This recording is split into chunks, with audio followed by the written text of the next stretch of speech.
You walk into the room and you already know. Before you've set down your bag, before you've taken off your shoes, you feel it.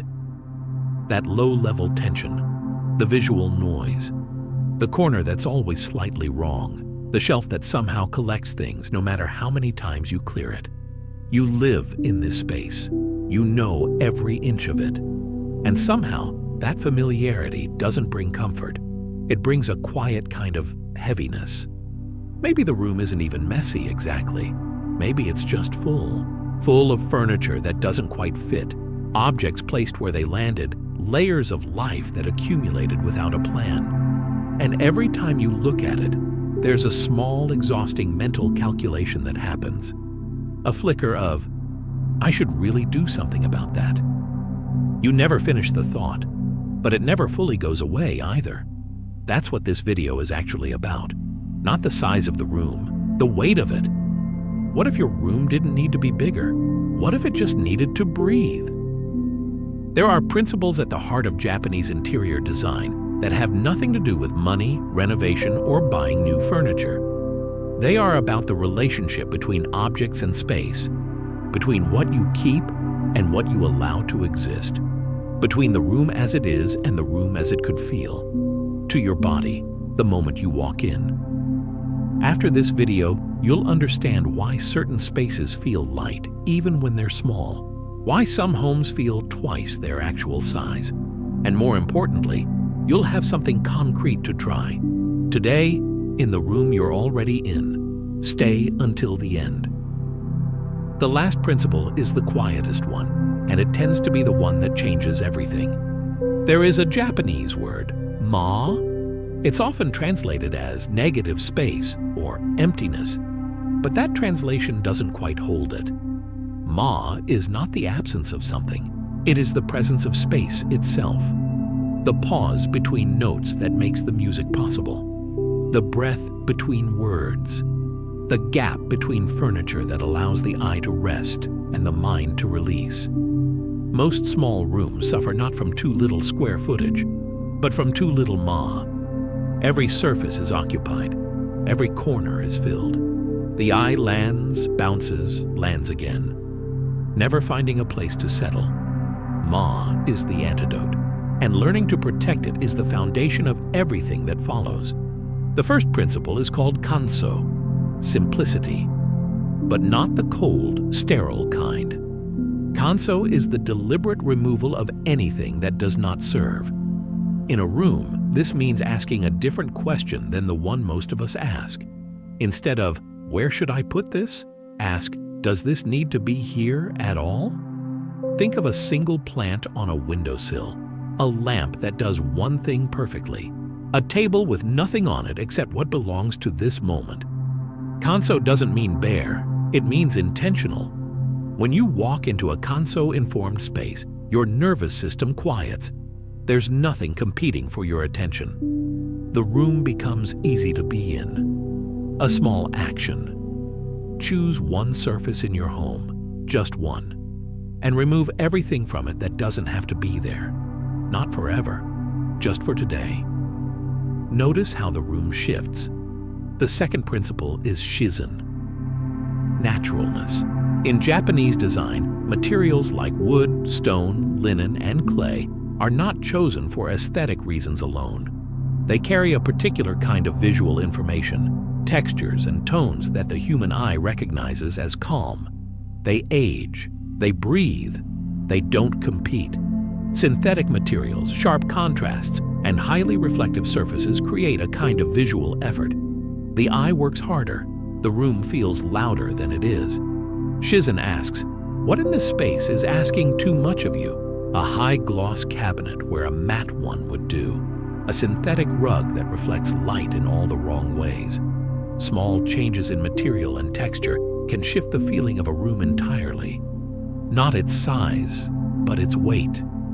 If you find yourself wondering where to even begin with all of this, how to build these habits into your actual life, around your actual schedule, with your actual energy, there's something in the first pinned comment worth looking at. It's called the Peaceful Home Kit, and it was designed specifically for this. Creating a home routine that works with your real day, not an ideal one. It might be the missing piece. The third principle is one of the most underestimated: Ma in furniture placement. Most people arrange furniture around the walls, filling the perimeter, leaving a dense central space. Japanese design does something counterintuitive. It creates generous negative space between pieces. Breathing room, not wasted space. Purposeful space. A room with open floor between the sofa and the wall doesn't look empty. It looks calm. It looks twice its size. The eye reads openness as spaciousness, and your body, which has spent years of evolutionary time navigating physical space, responds to that openness with something close to relief. Try pulling a piece of furniture 6 inches away from the wall, or leaving one corner entirely clear. You don't need more square meters. You need more Ma. The fourth principle is wabi-sabi, the beauty of imperfection and impermanence.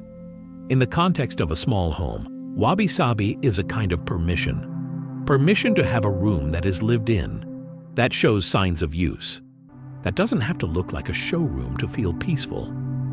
The chase for a perfect styled, always ready home is exhausting, and it fills spaces with things chosen for appearance rather than life. Wabi-sabi suggests a different goal, a room that holds your actual life beautifully, a ceramic mug with a chip, a wooden shelf that shows its age, curtains that move in the breeze. These aren't flaws. They're the textures of a real inhabited home. When you stop fighting imperfection, the room stops feeling like something to be managed. It becomes a place to live. The fifth and final principle returns to where we started, Ma. But now, it's not just about physical space. It's about the space between activities, between objects, between decisions. The deliberate practice of pausing before you bring something new into your home, of sitting with a space before filling it, of letting a room settle into itself before deciding it's not enough. Ma, practiced daily, looks like this. Before placing an object somewhere, ask if the space is more peaceful with or without it. The answer is usually obvious, and it only takes a moment, less than 2 minutes, sometimes much less. But over time, it compounds. The room gets lighter, you get lighter with it. What this video was really about isn't design principles or square footage. It's about the quiet argument we have with our homes. The feeling that the space we live in doesn't quite reflect the person we want to be inside it. That something is always slightly off, slightly too much, slightly not enough. Japanese design offers a different premise, that your home doesn't need to be transformed. It needs to be listened to. The chaos you feel looking at a cluttered corner isn't aesthetic, it's emotional. And the peace you feel in a room with breathing space isn't incidental, it's designed. You can design it too. If what you've heard here resonates, the idea that home doesn't have to feel like something to manage, but something to return to. The Peaceful Home Kit was made for exactly that moment of recognition. It includes a daily home assistant that builds you a personalized home routine based on your actual day, your energy, your time, your priorities. It includes a guided decluttering planner rooted in Japanese danshari philosophy, which gently helps you release what no longer belongs without the guilt that usually comes with letting go. And it includes a 21-day challenge designed to turn these principles into something that simply becomes how you live. You'll stop spending your evenings scanning your home for everything that still needs to be done. You'll start walking through the door and feeling, even in a small space, that you've arrived somewhere peaceful. It's in the first pinned comment. Your home is already enough. Sometimes it just needs a little space to show you.